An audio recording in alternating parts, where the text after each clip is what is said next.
난소를 제거할 예정이라면 더 이상 필요하지 않기 때문에 아이를 바로 묻을 계획이 없습니다. 저와 이혼할 수 있습니까? 남편 마이클이 이혼 서류를 가지고 저에게 말했어요. 무슨 말을 하는 겁니까? 용서하지 않겠습니다. 그런 상황에서 농담이라면 불과 며칠 전 갑작스러운 복통으로 급히 병원에 갔더니 난소암 가능성이 있다는 진단을 받고 다음날 수술을 위해 입원했습니다. 농담이 아닙니다.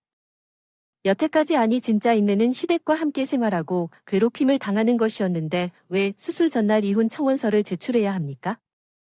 분노, 슬픔, 절망 복합적인 감정이 나를 덮쳤습니다. 내 얼굴에 상처에 모욕을 더하다 시댁 케빈과 스텔라의 목소리가 들렸다. 불임 여성은 조용히 물러나야 한다. 당신 또래의 여성이 연하의 남편에게 매달리는 것은 부끄러운 일이다. 지난 3년은 낭비였다. 마이클을 위한 시간이 빨리 우리 삶에서 사라져주세요. 그들의 말이 내 마음속 깊이 파고들어 눈물을 참으며 떨리는 오른손을 왼손으로 격렬하게 서명했습니다. 마이클이 이혼 서류를 주머니에 넣었다는 사실로 우리는 완전히 낯선 사람이 되었습니다. 마이클이 말하길 사실 요즘 직장에 좋은 여자가 있다고 해서 그 사람은 젊고 귀엽고 건강해 늙은 노파에게서 못생긴 청바지를 가져가지 않는 게 옳았어. 나는 그의 잔인한 말에 말문이 막혀서 3년 후에 마이클을 다시 만날 줄은 몰랐어. 뜻밖의 결과로 내 이름은 에이버입니다. 저는 2살 어린 마이클과 결혼했습니다. 2년 전 우리는 제가 38세의 직장에서 만났고 그의 끈질긴 추구 끝에 결혼을 포기하고 결혼했습니다. 이번은 내 반대에도 불구하고 마이켈은 나만 그 사람의 유일한 사람이라고 주장했고 나는 우리 결혼 조건 딱 하나만 정해줘 하나만 약속해줘 난 나이 때문에 아이 갖는 것에 집착하지 말자 아이를 갖도록 강요하지 말자 마이클은 이 조건에 동의했고 우리는 결혼했다. 마이클은 늘 부모님의 고집에 따라 살았다. 결혼 후에도 계속 그럴 거예요. 저는 외동딸이고 부모님을 모셔야 할 거예요. 결국 부모님과 함께 사는 건 어때요? 처음부터 부모님과 함께 사는 게 이 나이에 낯선 사람들과 사는 것도 힘들지만 부모님과 함께 살기로 동의했어요. 케빈과 스텔러는 나 같은 남은 사람과 결혼한 것에 대한 감사의 마음으로 하지만 이 결정이 실수였다는 것을 금방 깨달았습니다. 네이버 쇼핑 요리 설거지 쓰레기 처리 및 욕실 청소를 하셔야 합니다. 집에 어른 4명이 살고 있어요. 처음부터 불안했지만 걱정을 표출할 수 없었어요. 나를 가정부로 생각하는 것 같았어요. 아바 오늘은 오딘 먹고 싶어요. 아바 입구가 더러워졌네요. 닦아주세요. 아바 셔츠 다림질해주세요. 내가 오기 전까지 세 사람은 어떤 삶을 살고 있었을까? 시댁은 더럽지 않았는데 내가 오기 전까지 누군가 집안일을 하고 있었나 보다. 그 깨달음은 내 좌절감을 더했고 시댁 식구들은 기뻐했다. 외아들이 결혼할 가능성이 있고 곧 손자를 낳을 것으로 예상됩니다. 거의 40세가 되셨으니 곧 불임 치료를 시작해야 합니다. 아니요, 아이가 없어도 괜찮습니다. 아이를 갖지 않으면 결혼할 의미가 없다는 겁니까? 시댁 식구들은 아이를 갖지 않기로 한 우리의 선택을 이해할 수 없었습니다. 우리는 더 이상 젊지 않기 때문에 아이를 갖는 것에 대해 너무 긴장하지 않기로 결정했습니다. 마이클은 처음에 부모님을 설득하려고 노력했지만 시댁 식구들은 어떤 일이 있어도 집요했습니다.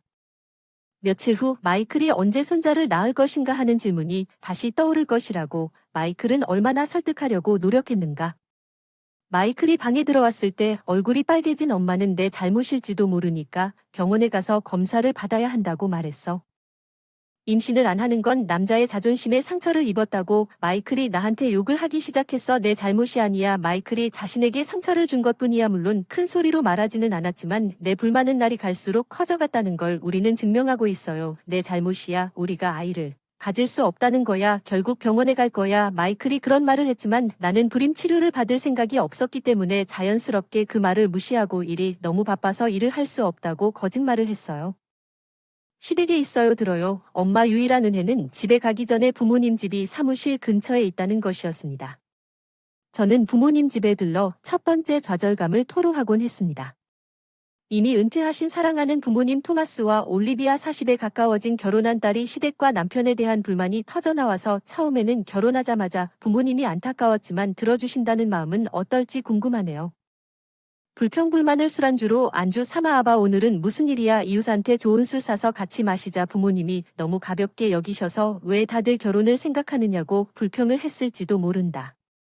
아이와 임신, 출산은 모두 여성에게 힘든 일이고 남편의 부모가 불평하도록 하는 것은 특히 나이가 들수록 사람들이 자신의 방식을 고집하는 것입니다. 제가 나이가 들수록 부드러워졌다고 합니다. 아빠는 나이가 들수록 부드러워졌다고 합니다. 어쩌면 마이클은 시간이 지나면 아빠처럼 될지도 몰라 이 상황은 아마 이렇게 웃을 일이 될 것입니다. 부모님은 항상 저를 격려해 주셨습니다. 부모님이 옆에 있어 주셔서 항상 힘이 되었고 어느 날 가던 길에 어떻게든 결혼 생활을 이어갈 수 있었습니다. 퇴근하고 갑자기 하복부에 심한 통증이 생겼습니다. 뭔 통증인지 식은땀이 나고 보도에 주저앉아 있을 수가 없었습니다. 도움을 청하려고 휴대폰을 찾아보았으나 손이 저렸습니다. 너무 아파서 제대로 찾지도 못했는데 다행히 지나가던 분이 알아채시고 병원에서 여러 가지 검사를 한 후 구급차를 불러주셨는데 난소암일 가능성이 있다고 해서 바로 가족들에게 연락 주시겠어요? 내가 마이클에게 전화한 간호사는 오후 7시가 넘었다. 그리고 마이클은 집에 있어야 했는데 몇 번을 시도해도 전화를 받지 않았습니다. 나는 마지못해 엄마에게 전화했습니다. 곧 도착할 거예요. 괜찮을 거예요. 에이버 엄마가 나를 격려하고 아빠 눈물을 흘리며 곧 병원에 도착했습니다. 부모님을 본 순간 얼굴에 흘러내렸어요. 나는 40대가 되어서 혼자 암을 맞을 만큼 강하지 않았어. 엄마가 부모님과 함께 내 등을 부드럽게 쓰다듬어줘서 의사한테 내 상태를 들었어. 오른쪽 난소가 암일 확률이 높은 추천의 난소와 자궁을 모두 제거한다는 것은 제가 임신을 할 수 없다는 뜻입니다. 예. 임신을 희망하시나요? 에이버 저는 솔직히 41세에 망설였습니다. 아이를 갖고 싶은 마음은 그다지 간절하지는 않았지만 출산에 대한 압박감 때문에 시부모님과 마이클의 몸이 견딜 수 없게 만드는 저항의 순간을 느꼈습니다. 아이를 낳고 싶다면 다른 치료법이 있나요? 소심하게 물었더니 몸부터 먼저 생각해야 한다고 부모님이 걱정하시는 표정을 지었습니다. 옵션이 있지만 에이버에 적용 가능한지 확인하려면 추가 테스트가 필요하다고 조용히 말했습니다. 부모님은 아마도 놀랐을 것입니다. 나는 여전히 임신에 대해 걱정하고 있었습니다. 나 자신도 놀랐습니다. 내 감정을 제대로 표현할 수는 없었지만 임신을 해야 한다는 생각이 들었습니다. 아이를 갖지 못한 채 난소와 자궁을 모두 제거했기 때문에 형언할 수 없을 만큼 공허함을 느꼈습니다. 어쩌면 포기하지 않고 계속 노력한다면 마이클 케빈 스텔라가 나에 대해 마음을 바꿀지도 모르지만 나는 완전히 포기할 수 없다는 생각을 했습니다. 임신했을 때 하나를 지나치게 남겨둘 수 있습니까? 의사가 내 눈을 바라보며 고개를 끄덕였습니다. 에이버가 어떻게 느끼는지 이해합니다. 그러나 진행 상황에 따라 의사와의 논의 결과 오른쪽을 제거하기 위해 수술을 모두 제거해야 할 수도 있습니다. 난소 종양의 측면은 5일 후로 예정되어 있었습니다. 종양이 오른쪽 난소에 국한된 경우 화학요법을 추가하면 어떻게 되는지 살펴보겠습니다. 이번에 따는 메시지 마이클에게 무슨 일이 일어나고 있는지 이해가 안 돼요. 부모님은 딸의 결혼 생활이 얼마나 악화되었는지 깨닫지 못한 듯 침묵했습니다. 어쩌면 그는 바쁜 것일 수도 있습니다. 아빠, 엄마는 시간이 많으니 빨래 같은 일은 걱정하지 마세요. 나중에 내가 제일 좋아하는 켤레 사줄게. 엄마는 내 기분을 좋게 도와주려고 노력하셔서 부모님의 따뜻함에 깊은 감동을 받아서 부모님의 수술에도 최선을 다하기로 했어. 그때 마이클과 법이 내 경실에 들어와서 수술 전날이었는데 3명을 노려보며 왜 내 전화와 메시지를 무시하는 거야? 마이클이 아무렇지도 않게 대답한 것 같은데 그 사람이 나에게 연락하지 않은 것에 대해 사과할 거라고 기대하면서 아무렇지도 않게 잘 지내온 것 같아 말문이 막혔다. 아내가 수술을 한다는 얘기를 왜 이렇게 담담하게 할 수 있는가? 내 안에서 분노가 솟아오르고 내 반응을 보며 더욱 노려보았다. 세 사람은 몇 마디 말을 주고받은 뒤 경멸적인 미소로 나를 바라보았다. 떠나기 싫다. 참을 수 없는 너희 얼굴을 봐. 우리가 병원에 있다는 것도 잊어버리고 그들에게 소리쳤고 마이클이 나에게 다가와서 나에게 종이 한 장을 던졌다. 나한테 쓸모없어. 이제 이혼해줄래? 마이클이 나한테 던진 서류는 이혼 청원서였어. 무슨 소리야? 이런 상황에서 농담한 건 용서 안 할 거야. 농담이 아니야. 난 참아왔어. 아니 지금까지 다 참았던 내가 왜 수술 전날 이혼 소장을 받아야 하나. 분노, 슬픔, 절망, 엇갈린 감정이 나를 압도하며 얼굴을 가리고 모욕을 더했다. 시댁 식구들이 말했지. 불임 여성은 조용히 물러나야 해. 동년배 여성이 젊은 남편에게 매달리는 건 부끄러운 일이야. 마이클의 시간. 낭비였어. 빨리 우리 사이트에서 사라져줘. 그들의 말이 내 마음속 깊이 박혔어. 이제 임신 가능성을 열어두는 치료법을 선택하는 것이 어리석은 것 같았습니다. 이 치료법이 무엇인지 깜짝 놀랐습니다. 마이클은 이혼 청원서와 침대 옆 탁자에 펜을 두고 이름만 서명하면 모든 것이 끝났습니다. 감사합니다. 제가 대신 처리해 드리겠습니다. 그렇게 말하면서 마이클은 내 오른손에 펜을 강요했다. 나는 이혼 자체를 반대하지는 않았다. 사실 나는 아이를 낳을 때까지 시댁과 함께 살면서 그들의 비방을 참는다는 생각을 참을 수 없었지만 그들의 욕을 참았다. 3년 동안의 폭정을 가족이니까 참았다. 나를 출산 기계로만 봤을 텐데 수술을 앞두고 지지도 않고 이혼을 권유한 세 사람에 대한 원망이 너무 커 입술을 깨물었다. 눈물을 참으며 왼손으로 받쳐주는 떨리는 손으로 나는 내 이름을 썼다. 마이클이 이혼 청원서를 주머니에 넣었다는 사실로 우리는 완전히 낯선 사람이 되었다. 세 사람은 마지막 순간에 만족한 표정으로 마이클이 돌아서서 실제로 있다고 말했다. 직장에 다니는 착한 어린 소녀. 그 사람은 어리고 귀엽고 건강해요. 그 사람은 당신과 공통점이 하나도 없어요. 마이클을 노려보는 늙은 노파에게서 못생긴 청바지를 물려받지 않는 게 옳았어요. 그 사람은 내가 노파와 이혼하고 떠났다는 게 좋은 일이라고 하더군요. 조용한 방에서 훌쩍이는 소리 외에는 훌쩍이는 소리밖에 들리지 않았다. 마이클과 그의 가족은 이미 질병과 두려움에 압도된 나를 더욱 절망에 빠뜨렸다. 나는 담요에 얼굴을 묻고 얼마 후 울었다. 문을 두드리는 소리가 났다. 급히 이불로 얼굴을 가리고 자는 척 자고 있구나. 나중에 먹으라고 배껍질을 벗겼어. 늘 노크도 없이 들어오던 엄마의 목소리가 조용히 들어와 테이블 위에 배 한 통을 올려놓았다. 오늘 퇴원하면 내가 다 우리 집으로 옮겨줄게. 빨래 좀 도와줄까? 그리고 아빠가 요리 시작했어. 아빠 요리. 기대해. 내일 아침에 엄마가 내 머리를 부드럽게 쓰다듬으면서 돌아올게. 이불 속에서 내다보며 재빨리 병실을 나갔다. 아무 말도 하지 않고도 모든 것을 다 알고 있는 듯했다. 크게 울고 다시 일어섰다. 얼굴을 들다 배는 엄마가 먹기 좋게 한 입 크기로 잘랐다. 한 입 빼어 물면서 고마워요. 부모님 웃는 얼굴이 떠올랐어요. 빨리 낫고 아빠한테 보답해야겠어요. 엄마 다음날 부모님의 마음을 편안하게 드리기 위해 열심히 치료하기로 했어요. 오른쪽 난소 적출. 수술을 받았는데 우려했던 대로 암이 되었지만 다행히 왼쪽 난소는 정상으로 다음번에는 항암 치료를 받기로 했어요. 눈에 보이지 않는 세포를 표적으로 삼기 위해 1차.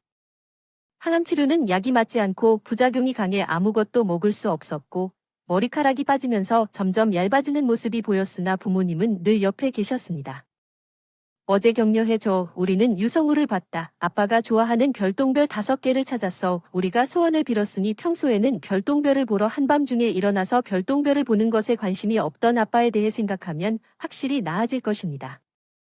하늘이 저를 가득 채워준 사랑과 가족의 따뜻함 덕분에 그들을 위해 싸우겠다는 강한 의지를 가질 수 있었습니다. 6개월 만에 입원이 끝났고 아무도 이용하지 않으면 외래 치료로 전환했습니다. 먼지 아바가 돌아와서 다행이다. 부모님은 이혼에 대해 묻지 않으시고 당연한 일인 것처럼 그냥 집에 데려다 주셨다. 바로 사회에 복구하지 못하고 부모님의 지원을 받아 집에서 요양하는데 시간을 보냈다. 점차 예전의 모습을 되찾았고 수술을 시작한 지 2년차가 되어서 아프기 전 휴일에는 늘 게으르게 놀았지만 암을 겪고 나서는 꼭 규칙적으로 건강한 생활을 하게 됐어요. 완치되니까 걷기 좋았어요. 평소 아침 산책을 하고 집에 들어가려고 하는데 우체부가 도착해서 나에게 배달물을 건넸다. 아기 사진이 붙어있는 편지였다. 이름이 붙어있는 편지였는데 놀랍게도 내가 투병 중인 동안 나를 떠난 남자는 행복을 찾았고 심지어 시댁에서 아이를 낳기를 바랐는지 이 사실을 나에게 알려준 의도가 무엇인지 궁금했다.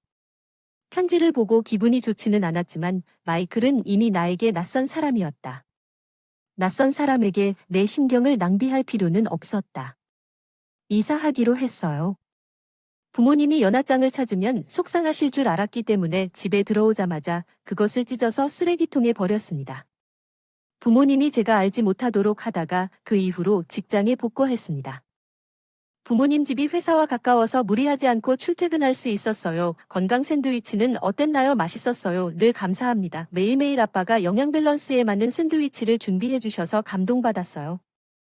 집아빠 요리 정말 잘하시네요. 요리할 줄 아셨어요. 고개를 저은 엄마에게 속삭였어요. 아빠는 AA 샌드위치 만드는 재미에 신났어요. 아빠가 흥얼거리며 즐겁게 샌드위치 만드는 모습을 지난 몇 달간 지켜보면서 요리 솜씨가 늘었어요. 정말 행복했다고 말해주고 잘 지내고 있다는 부모님은 항상 자식들에게 나이에 상관없이 무조건적인 사랑을 주시는 부모였으면 좋겠어요. 난소가 하나 남아도 상관없다고 웃게 만드는 그분들처럼 나도 조건 없는 사랑을 주는 부모가 되고 싶었어요. 아직 미혼이지만 부모님을 위해 건강해야 하고 언젠가는 꼭 갚아야겠다고 다짐했습니다. 다시 한번 결심했습니다. 그러던 어느 날 갑자기 마이클과 시댁이 제 앞에 나타나서 제가 퇴근하기를 기다리고 있었습니다. 부모님 집 앞에서 에바 마이클이 내 이름을 중얼거리며 구경하는 사람들을 신경 쓰지 않고 엄청나게 사과했다. 내가 틀렸다. 특히 마이클이 이미 아이를 낳았기 때문에 지금 그가 말하는 것을 다시 시작하고 싶다. 나는 마이클의 무책임함에 화가 났다. 물고기 배설물처럼 따라다니던 시댁 식구들이 묵묵히 노려보며 함께 사과한다. 마이클은 내가 속았다고 설명하기 시작했다. 마이클은 자신이 임신했다는 사실을 알고 이미 임신했기 때문에 나와 이혼한 직후에 직장에 다니던 젊은 여성과 결혼했다. 우리가 아직 결혼한 동안 나를 속였을 때 그 모든 시간이 지나도 나를 화나게 만들었고 편지에 있는 것처럼 그들에게 아들이 있고 아마도 행복한 삶을 살고 있었다고 말했지만 마이클의 현재 아내가 다른 남자와 바람을 피우고 있다는 사실이 밝혀지기 전까지는 마이클이 되었습니다. 그녀가 항상 전화를 받기 위해 밖에 나갔을 때, 그녀의 휴대전화를 그녀의 눈에서 절대 놓지 않았을 때, 그는 탐정을 고용하기로 결정했고, 그때 더 충격적인 것은 자신이 믿었던 아들이 자신의 아들로 밝혀졌다는 사실이었습니다. 아내의 A는 아내와 대면했을 때 불륜을 인정했고, 아이가 웃는 것에 대한 진실을 인정했습니다. 그녀는 분명히 당신처럼 못생긴 노인의 청바지를 원하는 당신 청바지보다 그의 청바지를 선택할 것이라고 말했습니다. 나는 중얼거리고 마이클은 매달렸습니다. 그 머리 정말 미안해요. 마이클의 지시에 따라 우리가 당신을 얼마나 끔찍하게 대했는지 이제야 깨달았어요. 시댁 식구들도 더 이상 아이에 대해 아무 말도 하지 않겠다고 했어요. 다시 시작하면 안 될까요? 아빠, 엄마도 미안해요. 그들은 모든 일을 다 마친 후에 편리한 사람들입니다.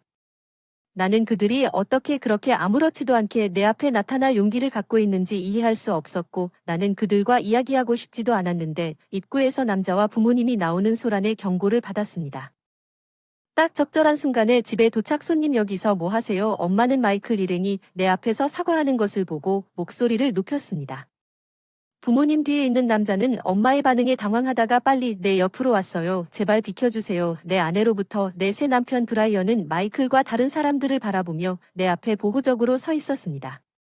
마이클과 그의 일행은 어안이 벙벙했습니다. 내 아내가 무슨 말인지 아바는 농담이에요. 제이 맞죠? 왜 농담이라고 생각하겠어요. 나는 순간을 붙잡고 반박했습니다. 반격하려고 미안하지만 이혼을 고집한 덕분에 이제 그 사람과 결혼했어. 나는 출산 기계가 아닌 나를 사랑하는 사람을 찾았어. 옆에 있는 남자를 팔로 감싸 마이클에게 보여주려고 했고 다른 사람들은 내가 직장에 복귀한 뒤 아픈 동안 내 책임을 맡아준 직장 동료였고 내가 과로하지 않도록 업무량을 관리하도록 도와주었고 점차 에이버와 함께하는 시간이 점점 더 많아졌다. 인생의 작은 기쁨을 깨닫습니다. 저와 결혼해 주실래요? 그는 저를 있는 그대로 받아들이자고 제안했고 우리는 결혼했습니다. 6개월 전에 잠깐만요. 배는 임신 중이신가요? 그 순간 마이클의 어머니는 눈에 띄게 커진 내 복부를 보고 비명을 질렀습니다. 마이클은 내 배를 바라보며 눈살을 찌푸리며 난소를 제거한다고 거짓말을 했나? 그런 거짓말을 얼마나 낮은 수준으로 할 수 있느냐고 피해자 놀이를 즐기며 예전처럼 시댁 식구들이 합세해 나를 혼냈고 이혼을 요구한 건 당신이 아니었나요? 내 말은 듣지 않고 넌 아이를 너무 원했지. 혹시 임신할까봐 난소 하나만 남기기로 했는데 넌 듣지 않았니? 과거의 분노가 내 분노를 느끼며 솟아올랐다. 그는 나를 진정시키기 위해 내 등을 쓰다듬었다. 아내는 가혹한 화학요법을 견뎌냈고 여전히 남은 난소와 싸우고 있습니다. 이 약속을 어기면 법적 조치를 취할 것입니다. 그의 확고한 입장은 그들에게 아무 말도 하지 않고 물러섰고 그들은 우리가 할 것이라고 생각했습니다. 혼자 계시니까 가사 도우미로 지켜주겠다고 제 아내 고위험 임신으로 고생하다가 마이클은 이별을 하고 떠났습니다. 시댁 식구들과 함께 후퇴 부모님이 달려오셨어요. 아바 괜찮으세요? 맹세합니다. 다시 나타나서 그렇게 쉽게 안 헤어지겠구나. 힘든 시절 지켜보셨던 부모님은 분노가 치밀어 오르셔서 항상 지켜줄 테니까 걱정하지 마. 그 강한 말이 마침내 나를 달래줬고 나중에 부모님은 마이클이라는 말을 들었어. 그의 새아내도 나처럼 시댁 식구들과 함께 살게 했다. 나는 마이클과 그의 가족이 그의 새아내에게 완전히 속은 줄 알았는데 알고 보니 그들이 나를 무시한 것은 아니었다. 임신을 했다고 믿었기 때문에 마이클이 임신한 새아내에게 매우 친절했을 거라 상상했는데 전혀 그렇지 않은 것 같습니다. 임신했음에도 불구하고 그녀를 돌보지 않아 그녀가 집안일을 하고 무거운 짐을 지게 되었습니다. 쌓인 가족을 위한 식료품을 사는 그녀의 큰 배를 본 일부 이웃들은 걱정이 되어 가방을 들어주었고 물론 마이클과 바람을 피우고 그녀의 아이를 낳은 여자도 잘못이 있지만 누구도 말릴 수 없었습니다. 그녀는 마이켈과 그의 부모가 그녀를 얼마나 착취했는지에 대해 죄책감을 느낍니다. 마이켈과 그의 부모는 결혼 파트너가 가정부로 2번이나 함께 살도록 만들었고 이 나쁜 평판이 이웃에 퍼진 직후에 이혼했고 아무도 마이켈의 가족과 더 이상 어울리고 싶어 하지 않았습니다. 계속해서 자신들을 돌봐줄 아내를 찾았지만 마이클이 여자를 집에 데려오자마자 이웃들은 그녀에게 그들의 평판에 대해 경고했고 덕분에 더 이상 여자의 희생자가 되지 않았고 세 사람은 이제 이상한 시선 아래서 빈약한 삶을 살고 있습니다. 에이버가 결혼하기 전에는 그 동네가 항상 쓰레기로 가득 차 있었어요. 아니 꽤 깨끗하게 유지했지요. 아내가 없으면 스텔러가 집안을 잘 관리해야 한다고 생각해요. 엄마는 최근에 스텔러가 몸이 좋지 않다는 것을 이해하면서 고개를 끄덕였습니다. 스텔라를 돌봐야 하는데 남자 둘만 있어서 최근 집이 방치된 상황이라 자책할 수밖에 없다. 사멸가족으로서 자각해야 하고 자신들이 얼마나 자신들을 학대했는지 깊이 반성해야 한다. 결혼 상대자 엄마 지금 집에 왔어요. 딸과 남편이 돌아왔어요. 반가워요. 기다리고 있었어요. 할머니와 놀자. 엄마 보고 환하게 웃으며 달려온 딸 내 딸이 올해 2살이 되어서 남편과 부모님은 울면서 고맙다고 하셨습니다. 내가 왜 난소 하나를 남겨두고 치료를 받기로 했는지 의구심이 들었고 묵묵히 지지해주신 부모님들께 죄책감을 느꼈지만 지금은 후회가 없습니다. 출산하고 나서 이렇게 멋진 가족이 있으니까요. 부모님 집과 가까운 아파트 부모님은 항상 방문할 이유를 찾기 위해 추가 요리나 야채를 가지고 오곤 했지만 나는 내 또래의 아이를 더 낳을 가능성이 낮다는 사실에 체념했습니다. 인생은 더 빛나야 엄마 여기 이거 받아 내 딸이 공원에서 주워온 도토리를 내 손바닥에 얹어놨어. 와우 고마워. 소중히 간직할게. 가족처럼 딸을 안아주고 서로 배려하며 작은 기쁨을 계속 간직하고 싶어. 인생에서 린이랑 꼭 얘기하고 싶은 게 있어요. 에밀리 제 며느리가 잠시 머뭇거리는 것 갔더니 깊은 숨을 쉬다가 마음을 정한 듯 결단력 있는 말을 하기 시작해요. 미안하지만 그냥 할 수 있어요. 더 이상 하지 마세요. 브라이언의 진료비로 매달 $3,000를 지불할 여유가 없어요. 제게는 너무 부담스럽습니다. 그녀는 눈물을 흘리며 이렇게 말했습니다. 에밀리가 진료비로 한 달에 $33,000를 지불한다는 것에 대해 무슨 말을 하는지 이해할 수 없었습니다. 브라이언이 8년 전에 세상을 떠났다는 사실을 알아야 합니다. 그런데 리들리가 치료를 위해 돈이 필요하다고 말했습니다. 나는 그가 세상을 떠났다는 말을 듣지 못했습니다.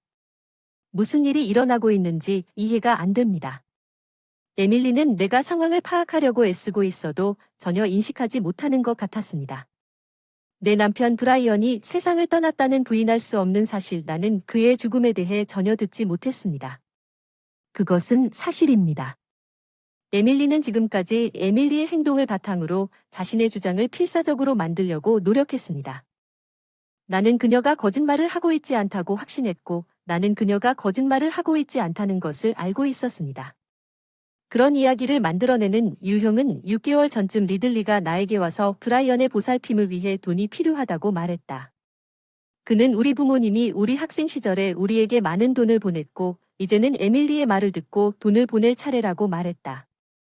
연약한 목소리, 나는 이전과는 전혀 다른 분노를 느꼈다. 에밀리가 얼마나 괴로웠는지 쉽게 상상할 수 있었다. 상황을 고려하면 내 아들 리들리가 거짓말을 하고 있다고 확신했다. 의심의 여지가 없었다. 나는 많은 것을 용서할 수 있지만 그의 아내에게 브라이언의 죽음에 대해 말하지 않았고 그녀에게 돈을 요구하는 것은 용서할 수 없는 일이었습니다. 리들리가 그의 행동을 반성하게 해야 했습니다. 그렇지 않으면 천국에서 브라이언에게 무슨 말을 해야 할지 몰랐습니다. 마음을 정하고 에멀리에게 접근하여 제안을 했습니다. 들어보세요. 리드리의 잘못에 대한 증거를 수집하겠습니다. 함께 그 사람이 어떤 변명도 할 수 없게 만든 다음 그에 맞서겠습니다. 제 이름은 린입니다. 간호학교를 졸업한 후 주립공립병원에서 일하기 시작했습니다. 일은 힘들었지만 그곳에서 운명적인 만남을 가졌습니다. 브라이언과 함께 그는 처음에 환자로서 내 병원에 왔고 나는 그의 진료 중에 그의 간호사로 배정되었습니다. 그는 나와 많은 이야기를 나누었습니다. 나는 그에게 다소 흥미를 느꼈기 때문에 병원에서 힘든 시절에 우리가 나눈 대화에 자주 참여했습니다. 일이 나의 가장 큰 기쁨이 되었고 그 사람이 퇴원할 때 나에게 연락처를 알려주었고 원하면 연락하자.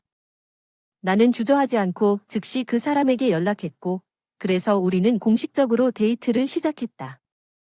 나중에 그 사람이 첫눈에 반해 필사적으로 내 관심을 끌기 위해 말을 걸어오던 그 사람이 너무 착한 사람이라 큰 싸움 없이 우리 관계가 이어져 깊이 사랑하게 되었고 결국 결혼 후에도 결혼까지 하게 됐다. 브라이언과의 관계는 괜찮았고 몇 년 후 우리 아들 리드리가 태어났습니다. 브라이언은 일로 바빠서 집에 거의 들어오지 않았지만 가족이 함께 있을 때 우리는 행복하게 식사하거나 여행을 가곤 했습니다. 몇 년이 더 지났고 리드리는 대학에 진학했습니다. 그의 대학은 집에서 꽤 멀리 떨어져 있어서 비행기로만 갈 수 있었습니다. 저는 아들을 너무 멀리 보내는 것 같은 불안감을 느꼈지만 그의 미래를 위한 것이라고 스스로 확신했습니다. 리드리가 긴 휴가 동안 집에 돌아올 것이고 그는 이전보다 훨씬 더 밝아 보였습니다. 안심이 되지만 대학 생활비가 꽤 많이 드는 것 같았어요. 리드리가 자주 돈을 보내달라고 했어요. 엄마 죄송하지만 이번 달에는 돈이 부족해서 좀 보내주실 수 있나요? 최근에 좀 보냈어요. 이 돈을 다 쓰는 건 학교 용품인데 사야 하는 책은 다 특화되어 있고 정말 비싸고 연구에 필요한 장비와 재료도 꽤 비싸요. 리들리가 간절히 애원했고 생활비도 있어서 정말 힘들어요. 아르바이트를 할 수 없다는 리들리의 말에 눈물이 날 지경이었다는 그의 목소리를 들으니 가슴이 아팠다. 리들리가 집에서 멀리 떨어져 살면서 얼마나 불안했을지 우리의 경제 상황도 쉽지 않았지만 마음이 아팠다.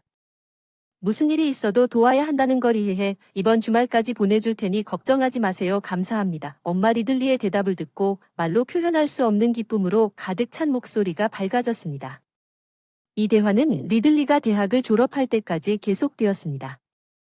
졸업 후 리들리는 도시에 있는 회사에 성공적으로 취업했습니다. 나는 그가 고향으로 돌아왔으면 좋겠지만 어쩔 수 없이 대학이 쉽게 갈 수 있는 거리에 있었지만 지금은 바로 긴 기차에 불과했습니다. 어느 정도 가까워졌습니다. 그래서 나는 그것으로 만족해야 했지만 리들리는 일이 더 바빠져서 집에 더 적게 방문했습니다. 리들리 다음에는 언제 집에 오나요? 결정되면 알려주세요. 미안 엄마 일이 너무 바빠서 곧 집에 올 수 없을 것 같아요. 쉬는 날도 거의 없고 가끔 상사가 갑자기 연락을 해서 집에 갈 엄두가 나지 않는 것 같아요. 열심히 하는 것도 좋지만 무너지면 무리하지 마세요. 일이 너무 힘들면 연락해 응 알았어 고마워 리드리가 이렇게 말하고 빨리 전화를 끊었어. 그의 다소 무관심한 태도가 나를 괴롭혔지만 나는 어쩔 수 없다고 스스로에게 말했다. 리드리는 결국 어른이 되었기 때문에 그것은 나에게 위압적이었을 것이다. 이제 너무 많은 말을 하려고 노력했고 외로움을 억누르려고 노력했고 이를 확신했습니다. 또한 리드리에게 전화하지 않기로 했습니다. 그의 작업을 방해하고 싶지 않았기 때문에 한동안 연락을 하지 않았지만 어느 날 리드리가 저를 불렀습니다.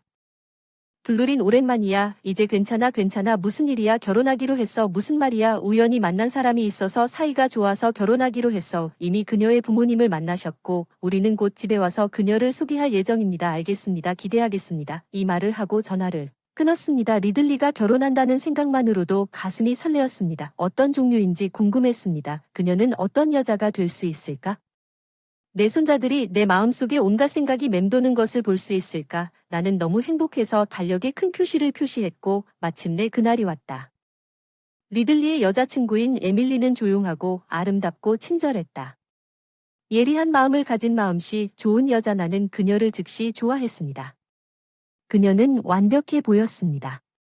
그들의 결혼을 반대할 이유가 없었고 상황이 빠르게 진행되었습니다. 리들리와 에멀리는 결혼식 후 곧 행복하게 결혼했습니다. 에멀리는 리들리가 집에 있을 때마다 내 일을 도와주었습니다. 에밀리도 나를 좋게 생각하는 것 같았고 시어머니와 며느리 사이에 갈등이 있는 기색은 전혀 없었으나 시간이 지날수록 리들리는 점점 바빠져서 가끔 이야기를 나누는데도 집에 올 시간이 거의 없었다. 외로웠지만 젊은 사람들은 리들리와 그의 아내를 배려하여 서로 시간을 보내는 것을 선호하는 것 같았습니다. 긴급한 경우가 아니면 전화하지 않기로 결정했습니다. 그 이후에는 거의 연락하지 않기로 결정했습니다. 전화한 후 아무런 상호작용도 없었습니다. 생일 축하하고 시간이 흘렀는데 1년 뒤 에밀리가 갑자기 린에게 전화했어요. 오랜만이에요. 에밀리가 무겁고 침울한 말투로 말했어요. 나는 그 사람의 태도가 걱정됐지만 문제를 제기하지 않기로 했어요. 오, 에밀리 오랜만이에요. 어때요? 리들리는 하고 있어요. 네, 그는 괜찮습니다. 하지만 제가 꼭 말씀드리고 싶은 것이 있습니다. 무슨 일이 있었는지 말씀해 주셔야 합니다. 에멀리는 깊은 숨을 쉬며 잠시 머뭇거리는 것 같았지만 곧 마음을 정한 듯 진지하게 말하기 시작했습니다. 미안하지만 더 이상 할 수 없어. 브라이언의 치료비로 매달 $3,000를 지불할 여유가 없어. 나에게는 너무 벅찬 일이야. 에밀리가 눈물을 흘리며 이렇게 말해서 에밀리가 무슨 말을 하는지 이해할 수가 없어서 치료비로 한 달에 $3,000가 무엇인지 농담하지 마세요. 하지만 어떻게 간병비가 있을 수 있겠습니까? 8년 전에 세상을 떠났습니다. 그러면 안 된다는 것을 알아야 하지만 리들리가 간병을 위해 돈이 필요하다고 말했습니다. 그 사람이 세상을 떠났다는 소식은 전혀 들어보지 못했습니다. 에밀리 브라이언이 8년 전 병이 악화되어 세상을 떠났습니다. 에밀리 브라이언이 세상을 떠났다는 사실은 부인할 수 없습니다. 그 전에는 보살핌이 필요하다고 말했어요. 에밀리를 화나게 하지 않으려고 조심스럽게 말했어요. 브라이언의 보살핌이 얼마나 힘든지 리들리에게 말했지만 돈을 요구한 적이 없어요. 믿을 수가 없어요. 그의 죽음에 대해 아무 말도 듣지 못했어요. 사실이에요. 에밀리가 필사적으로 애원했어요. 나는 지금까지 그녀가 자신의 행동을 근거로 거짓말을 하고 있지 않다고 확신했습니다. 나는 그녀가 그런 말을 하는 유형이 아니라는 것을 알고 있었습니다. 나는 브라이언이 세상을 떠났을 때를 기억하고 브라이언이 비판적이었을 때 그것을 에밀리에게 최대한 자세히 설명했습니다. 아프고 위험할 게 뻔해서 리들리한테 연락했는데 집에 왔는데 에밀리는 전화로 헐떡거려서 그녀는 그것조차 몰랐을 텐데 넌 안 왔던 거야. 해외 출장으로 바빠서 도저히 못 온다고 들었어. 여기서 마음이 짠하다고 했는데 그 당시에는 브라이언에 너무 열중해서 에밀리의 해외 출장 상황을 고려할 여력이 없었습니다. 저는 회사원이라 해외여행은 안 가거든요. 사실 저는 출장을 가본 적이 없습니다. 에멀리는 리들리가 왜 그런 말을 했는지 내가 지불한 간병비가 다 어디로 갔는지 충격받은 듯 소리쳤습니다. 에멀리는 전화상으로 분명히 동요했지만 잠시 후 설명하기 시작했습니다. 상황은 약 6개월 전부터 천천히 시작되었습니다. 리들리가 브라이언의 보살핌을 위해 돈이 필요하다고 나에게 왔습니다. 그는 학생 시절에 부모님이 우리에게 어떻게 돈을 보냈는지 언급했고 이제는 자신이 돈을 보낼 차례였습니다. 에멀리의 연약한 목소리를 들으며 나는 전례 없는 파도를 느꼈습니다. 너무 화가 나서 처음에는 선뜻 냈는데 금액이 계속 늘어나서 지금은 한 달에 $33,000가 됐습니다. 에밀리는 그 말을 하고 깊은 한숨을 쉬었고 그분이 얼마나 고생하셨을지 짐작이 가네요. 한계에 도달했기 때문에 에멀리의 말을 듣고 전화했습니다. 리들리가 거짓말을 하고 있다고 확신했습니다. 상황을 통해 사소한 일을 용서하는 것은 한 가지이지만 그의 아내에게 브라이언의 죽음에 대해 말하지 않고 돈을 요구하는 것은 용서할 수 없습니다. 형사사건으로 이어지더라도 리들리가 자신의 행동을 반성하게 해야 합니다. 그렇지 않으면 하늘에 있는 브라이언에게 무슨 말을 해야 할지 모르겠습니다. 뭔가를 하기로 결심하고 에멀리에게 접근하여 에멀리에게 제안을 했습니다. 리들리가 거짓말을 하고 있다는 것이 분명하다고 믿습니다. 내가 너한테 좀 더 빨리 말했더라면 이런 일은 없었을 텐데 내 잘못은 아니지만 그렇다고 놔둘 수는 없어. 들어봐. 리들리의 잘못에 대한 증거를 함께 모으자. 그가 아무것도 만들지 못하도록 충분히 모을 거야. 변명하고 그 사람과 대면해서 내가 어떻게 해야 하는지 이해했는지 에밀리 집에서 찾을 수 있는 증거를 수집해 주세요. 연구할 일이 있거나 거기에 영수증이나 문서가 있어야 할까요? 고용하겠습니다. 탐정사무소에서 리들리의 배경을 조사할 거예요. 아마 이것보다 더 있을 것 같아요. 알겠습니다. 들키지 않고 조심스럽게 증거를 수집하고 메시지를 살펴보며 리들리에 대한 정보가 있는지 확인하겠습니다. 에밀리가 이 말을 하고 전화를 끄는 게 있으면 연락하겠습니다. 처음에는 전화가 불안했지만 지금은 그런 태도가 전혀 보이지 않습니다. 그는 철저히 증거를 찾을 것입니다. 나는 온라인으로 탐정사무소를 찾기 시작했고 몇 주 후에 즉시 리들리의 배경에 대한 조사를 요청했습니다. 리들리의 집을 방문했습니다.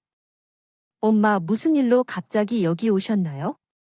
내가 온다는 걸 나에게 알려줄 수도 있었는데 미리 말하지 않아서 미안해. 방금 내가 본 것에 대해 얘기하고 싶었지만 잠시 나가야 해. 에밀리가 뭔가 이상하다고 느꼈던 세부 사항을 자세히 알려줄 거야. 그 사람 갑자기 일어나서 자리를 뜨려고 앉아서 내가 리들리에게 소리를 질렀어. 그는 놀라는 표정으로 당황했다. 에밀리는 멍한 표정으로 리들리에게 다가가 소파에 앉히게 했다. 리들리는 나와 에밀리 사이를 오가며 그의 얼굴을 바라보았다. 리들리의 괴로움을 분명하게 보여줬잖아요. 저번에 에밀리한테 전화가 왔는데 리들리의 표정이 일그러졌다는 말을 듣고 브라이언의 간병비로 한 달에 $3,000를 달라고 하더군요.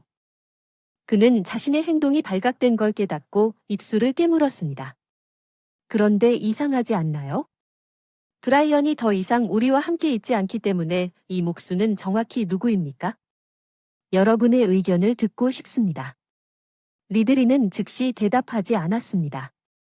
그는 아래를 내려다보며 머리를 극적이었습니다. 그러면 대답하지 않을 것입니다. 질문을 바꾸자 에밀리는 브라이언이 죽은 걸 몰랐다. 에밀리는 차가운 눈으로 리들리를 내려다보았지. 당신은 해외 출장 때문에 못 온다고 했죠. 하지만 에밀리는 해외는커녕 출장도 가본 적이 없어요. 리들리가 아래를 내려다보며 침묵을 지킨 것에 대해 무슨 말을 해야 할까요? 전보다 더 크게 소리쳤습니다.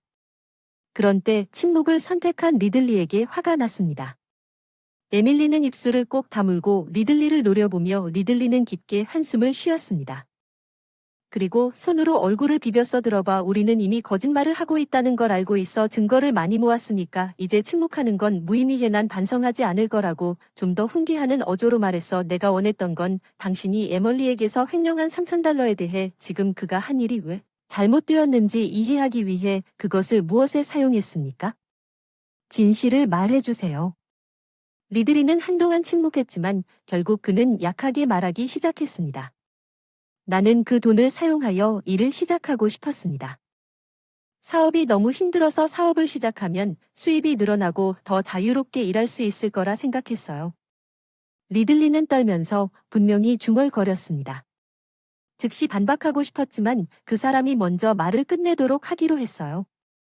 제가 당신에게 뭔가 잘못했다는 걸 알아요. 얘들아, 근데 사실대로 말하면 너희들이 반대할 것 같아서 차마 말할 수가 없었어. 이 말을 하고 정말 미안해. 리들리가 소파에서 일어나 잘 사과했어. 솔직하게 봐줘서 고마워. 나는 부드럽게 말했다. 리들리는 안도한 듯 고개를 들었지만 그는 내가 그 앞에 떨어뜨린 문서와 사진을 만났다. 대학 시절부터 여러 곳에서 돈을 냈는데도 불구하고 너는 술집에서 여자한테 돈을 펑펑 써댔지. 꽤 호화롭게 살아왔지. 그렇지 않니? 내 이름으로 대출을 받은 것도 그것뿐이 아니구나. 에밀리는 이렇게 말하며 서류를 리들리의 집에 밀어 넣었다. 얼굴 난 아무것도 몰랐어. 당신은 한 달에 $3,000밖에 안 되니 불만스러워요. 난 그냥 당신이 돈을 받을 수 있는 편리한 사람이에요. 내가 말했듯이 에밀리는 한계에 도달한 것 같았어요. 리들리의 멱살을 잡고. 좌절감에 빠져서요. 일찍부터 우리는 당신의 거짓말에 대해 모두 알고 있고 우리에게 필요한 모든 증거를 가지고 있습니다. 나는 에멀리를 맞고 에멀리의 꾸지람에 겁에 질린 리들리에게 다시 설명했습니다. 이제 아무것도 숨기지 않고 리들리는 부드럽게 신음하며 머리를 흩날렸지만 나는 굴하지 않고 계속했다. 우리는 모든 것을 듣고 싶다. 이해하고 이번에는 이야기를 시작한다. 리들리는 진심으로 뉘우치는 듯 눈물을 흘리며 말하기 시작했다. 미안하다. 정말 미안하다. 다 거짓말이었다. 눈물이 흘렀다. 나한테 관심도 안 줬는데 넌 버는 것보다 더 많은 돈을 쓰고 있었지? 내가 더 이상 내 이름으로 돈을 빌릴 수 없다는 걸 깨달았을 때쯤엔 어떻게 관리했지? 하지만 여전히 돈을 갚아야 했어. 빚이 있어서 에밀리 이름으로 돈을 빌리기 시작했어요. 몰래 신분증을 챙겨서 온라인으로 절차를 마쳤어요. 에밀리는 이 말을 듣고 뭔가 말하고 싶은 표정이었지만 기다리라고 손짓했습니다. 나는 그가 모든 것을 고백한 후에만 끼어들기로 결정했습니다. 다른 선택에. 여지가 없었지만 그게 더 이상 선택 사항이 아니었을 때 에밀리에게 간병비가 필요하다고 거짓말을 했습니다. 리들리가 이 말을 하고 어린아이처럼 눈물을 흘려서 정말 미안하지만 정말 울어 마땅한 사람들입니다. 에밀리와 나였나. 에밀리와 눈빛을 주고받으며 깊은 한숨을 쉬었다. 에밀리는 리들리의 한심한 모습에 더 이상 혼낼 의지를 잃은 듯 한참을 울다가 리들리가 다시 사과했다. 정말 미안하다. 내 행동을 깊이 후회한다. 그리고 다시는 그런 짓 안 하겠다고 맹세해요. 돈 꼭 갚을게요. 용서해주세요. 리들리는 진심으로 사과했지만 그의 말은 믿기 어려웠습니다. 그는 우리가 용서하더라도 오랫동안 가까운 사람들을 속였습니다. 그 사람은 자신의 행동을 반복할 것이 거의 확실했습니다. 리들리, 이제 끝났습니다. 우리는 결코 당신을 용서할 생각이 없었으며 이것이 끝이 아니라고 말하는 것은 아무것도 믿을 수 없습니다. 1시간 후에 집에 초인종이 울렸습니다. 에밀리가 대답하러 갔습니다. 리들리는 에멀리가 걱정스럽게 그녀를 인도하는 것을 지켜보았습니다. 새로운 사람들은 그들의 얼굴을 보고 여자였습니다. 리들리는 숨을 들이켰습니다. 당신은 이 여자들을 알아봅니다. 리들리, 그들은 당신의 전 여자친구입니다. 당신이 잊은 척하지 마십시오. 당신은 이 여성들의 안식처에서 살아왔습니다. 에밀리가 리들리를 노려보며 차갑게 말하면서 왜 다들 여기 계세요? 린 조사 덕분에 이 여자들을 먹고 살고 있다는 걸 알게 되어서 진심으로 사과하고 싶다고 연락을 드렸습니다. 그들의 얼굴. 리들리는 숨을 죽였다. 리들리의 눈에는 절망이 떠올랐고 그 덕분에 말이 퍼졌다. 전 여자친구들이 모여서 응원해주고 싶어 뭉쳐줘서 제발 그 속에 간직했던 마음을 하나씩 표현해줘. 에밀리의 말은 하나둘 시작의 신호탄이었어. 리들리의 전 여자친구들이 그의 악행을 폭로하기 시작했다. 리들리의 얼굴은 벅찬 폭로에 부끄러움을 참으며 얼굴이 붉어졌다. 내 아들을 키운 것이 어디서 잘못됐는지, 아들이 어떻게 이런 상황에 이르게 됐는지 궁금해하는 것을 들으며 나 역시 깊은 부끄러움을 느꼈다. 그 사실이 폭로된 후 나는 그 엄청난 당혹감에서 사라지고 싶었습니다. 에밀리가 이혼 서류를 탁자 위에 놓았습니다. 리들리, 저는 더 이상 당신과 함께 살 수 없습니다. 지금 당장 이 이혼 서류에 서명하고 보상금을 지불하고 대출금을 갚기 위한 약속어음을 써주세요. 내 이름으로 데려가서 안 돼. 에밀리, 이성적으로 생각하자. 이건 옳지 않아. 난 정말 변할 테니 다시 생각해봐. 지금 당장 너 없이는 길을 잃을 거야. 리들리는 가엾게 애원했지만 그의 전 여자친구들은 만장일치로 진짜 안 되라고 꾸짖어서 방에 있던 한 사람은 마지못해 리들리 편에 있었습니다. 리들리는 이혼 서류에 서명하고 약속서와 진술서를 작성하여 나중에 에밀리의 요구에 응했습니다. 리들리는 이제 눈물을 흘리며 나에게 도움을 구걸했습니다.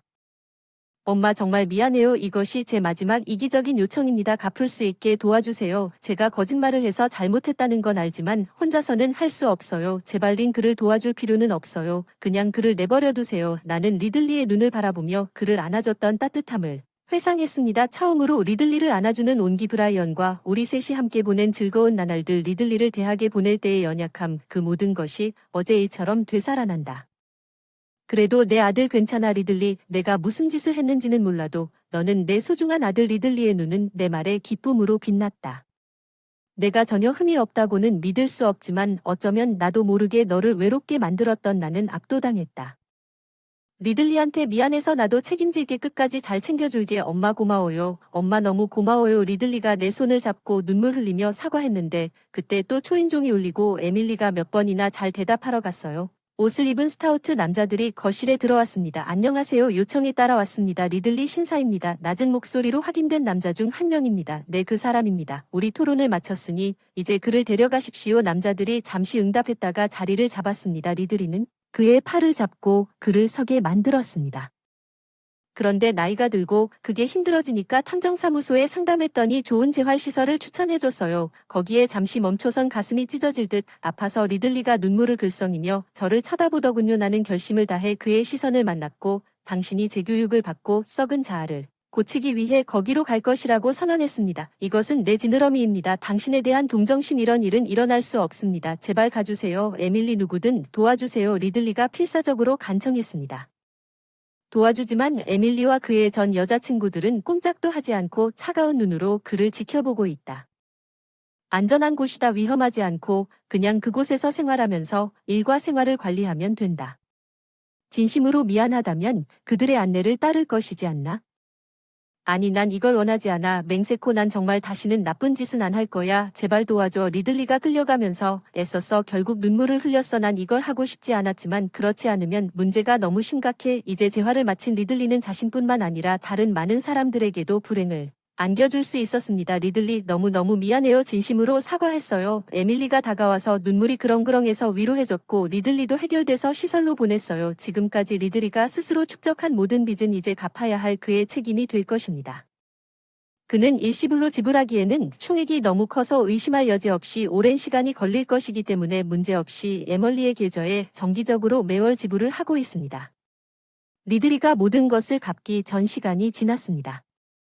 이것은 모두 개인적인 책임의 문제입니다. 저는 시설 직원의 간헐적인 업데이트를 통해 리드리의 상황을 따라갈 수 있었습니다. 처음에는 리드리가 기회를 볼 때마다 탈출을 시도한 것 같았습니다. 시설 직원의 교육 덕분에 이제 그는 일상에 따라 조용한 삶을 살고 있습니다. 진심으로 개혁하기를 바랄 뿐입니다. 에밀리는 그 이후로 혼자 살고 있습니다. 다행히 월급이 충분해서 그렇게 보이지는 않습니다. 재정적으로 어려움을 겪고 있기 때문에 나는 일어난 일을 깊이 후회하고 에멀리에게 진심으로 미안함을 느낍니다. 그녀는 죽음으로 인해 심각한 삶의 혼란에 직면했을 수도 있습니다. 그녀는 그것에 대해 생각하는 것만으로도 에밀리에게 충분히 사과할 수 없는 것처럼 느껴지지만 에멀리는 그렇지 않습니다. 그녀의 관점에서 나에 대해 무엇이든 비난하는 것 같습니다. 리드리는 내가 아닌 잘못이 있습니다. 게다가 에멀리는 여전히 주로 관광 목적으로 몇 달에 한 번씩 내 집을 방문합니다. 그들이 방문할 때마다 관광에 중점을 두는 것 같습니다. 그들은 다양한 선물을 가져오고 이야기를 공유하고 도움을 줍니다. 공식적인 인척관계가 끝났음에도 불구하고 집안일로 인해 우리의 유대관계는 그 어느 때보다 가까워진 느낌입니다. 브라이언이 세상을 떠나고 리들리를 시설로 보낸 후 에밀리의 방문은 나에게 중요한 기쁨의 원천이 되었습니다. 이제 나는 그녀의 방문을 기대하며 평화로운 삶을 살고 있습니다. 혼자 생활하다가 저녁 준비를 하다가 거실에서 남편 목소리가 들렸어요. 그럼 우리 아들이 달리는 소리가 들렸어요. 아들과 얘기하는 것 같았는데 무슨 일인지 잘 모르겠더라고요. 목소리에 반응했더니 남편 에번이 대답했습니다. 할리가 대답했습니다. TV를 끄세요. 리모컨을 바닥에 놔두셨죠? 내가 에번에게 뭐라고 말했습니까? 이제 내 잘못이에요. 그래서 우리 사이의 논쟁이 시작되었습니다. 거기서부터 일이 확대되었습니다. 제 이름은 에멀리입니다. 저는 29살입니다.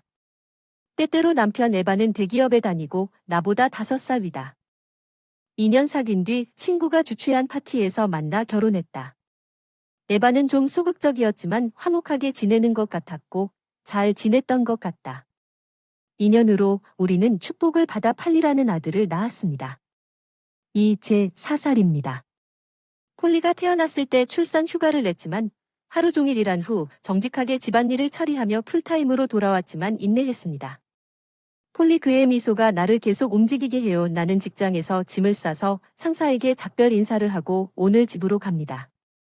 조금 늦어서 서둘러 차로 가서 주차 후 어린이집에서 폴리를 찾으러 차를 몰고 어린이집 교실로 달려가서 찾았습니다.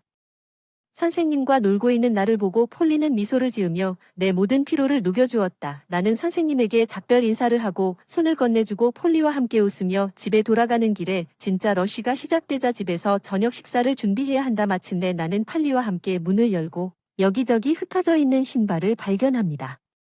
나는 그것을 정리하고 팔리와 함께 거실로 들어갑니다. 그곳에서 에버는 테이블 아래 바닥에 누워 TV를 보고 있습니다. 당신은 이미 집에 있어요. 응, 오늘 방금 회의가 있었어요. 그가 대답합니다. TV에서 눈을 떼지 않은 채 한숨반 웃음 그 사람을 보고 야야, 집안일은 했어. 아니, 무심코 대답하며 한숨을 쉬었지만 먼저 집에 오는 사람이 한다고 했지 별일 없었다. 조금 짜증나서 반박하나요? 물론 화장실에서 빨래를 말리는 건 뭐죠? 아, 그렇죠. 그의 아무것도 모르는 말투가 나를 화나게 합니다. TV를 보면서 계속 웃고 있을 뿐만 아니라 그가 듣지도 않을 거라 희망하며 저녁 준비를 시작하는데 에반이 외치는 소리가 들립니다.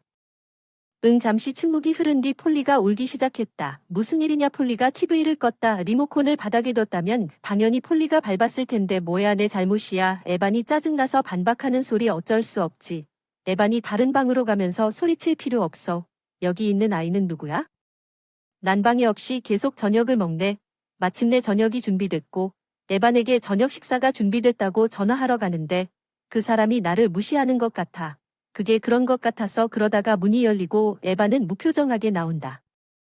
안 그래, 어쩔 수 없지만 웃어봐. 아빠. 폴리가 에반에게 말을 하려고 하는데 에반이 전혀 반응이 없다니 믿을 수 없을 정도로 우리 아들 폴리를 무시하고 있다. 짜증나지만 폴리 앞에서 싸우고 싶지 않아서 난 참아. 아빠가 지금은 일에 대해 생각하고 있다고 생각하지 않아. 폴리가 다시 먹기 시작하는 것 같아. 겉으로 보기엔 방해받지 않는 듯. 더 많은 시간을 원하면 더 있어. 알아서. 폴리의 평온한 미소를 보면 안심이 된다. 에반이 내일 모레 수족관에 가기로 한 우리 계획을 기억하는지 궁금해. 나는 정말 걱정했는데 얘기를 못해서 불안한지 확인할 수가 없네요. 오늘은 피곤해서 자려고 했는데 다음날 아침에도 해븐이 계속 저를 무시하고 일어나서 말도 없이 방을 나갔습니다.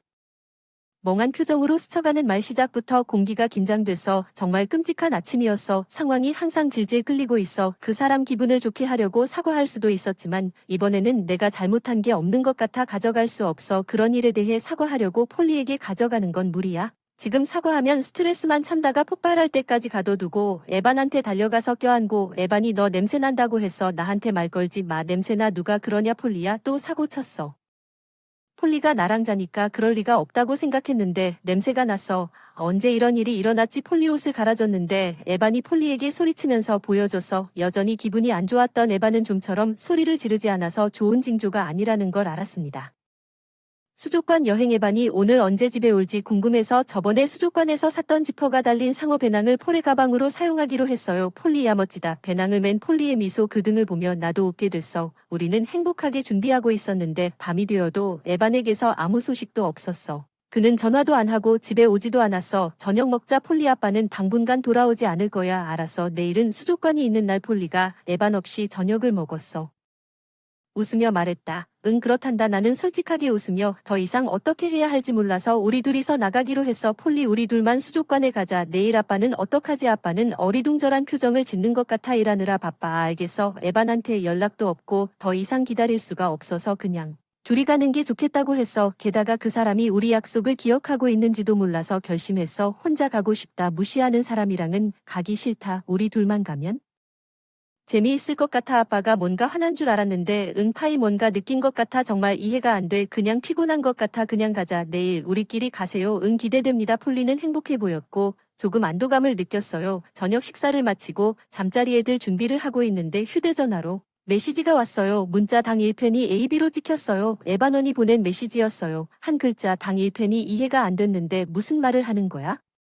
그런데 폴리와 나는 내일 혼자 수족관에 가는데 그 사람이 25자라고 대답해서 25센트 캔 달러 단위로 정산할 수 있어. 화가 나서 얼굴이 뜨거워지는 걸 느꼈어. 그 다음 충격적인 사진에 에반이 남자 2명, 여자 3명과 함께 있는 사진말을 잃었다. 파티. 그 다음 또 메시지가 왔다. 집에 온다. 이제 집에 온다. 문이 열린 줄 알았는데 에반을 만나러 잠옷을 입고 나왔다. 비틀거리며 거실로 들어가 소파에서 잠이 들었다. 짐을 꾸릴 방 아래층에 사는 친구 웬디에게 전화했어요. 죄송합니다. 오늘 밤 지금 이 시간에 묵어도 될까요? 웬디가 좀 당황한 것 같긴 한데 괜찮습니다. 고맙습니다. 자고 있는 폴리를 담요로 조심스럽게 감싸서 우리 물건을 챙겨줬어요. 내일 나가서 에반을 보다가 어쩐지 충격적인 광경을 봤다. 사진을 찍고 폴리를 안고 조용히 문을 열었다 닫았다. 소리를 내지 않으려고 아래층으로 내려가 웬디 초인종을 눌렀다. 웬디가 열자 놀란 표정을 지었다. 무슨 일이야? 미안. 많은 일이 일어났어. 폴리가 먼저 잘 수 있을까? 웬디는 폴리를 위해 방 중 하나에 이불을 깔아줘서 무슨 일인지 말해줘. 에반이 항상 나에게 돈을 요구하고 파티 사진을 보내는 것을 무시하고 파티 사진을 보낸다고 말했어. 얘 말도 안 돼. 얘기를 하다가 헷갈렸는데 진짜 안 와. 웬디가 어리둥절한 것 같다. 술 한잔 하고 싶은데 잠이 안 오는데 내일 폴리랑 수족관 갈 테니 한 명만 수족관에 가도 돼. 나 냉장고에서 맥주 사서 열어준 거 이해해줘. 고마워.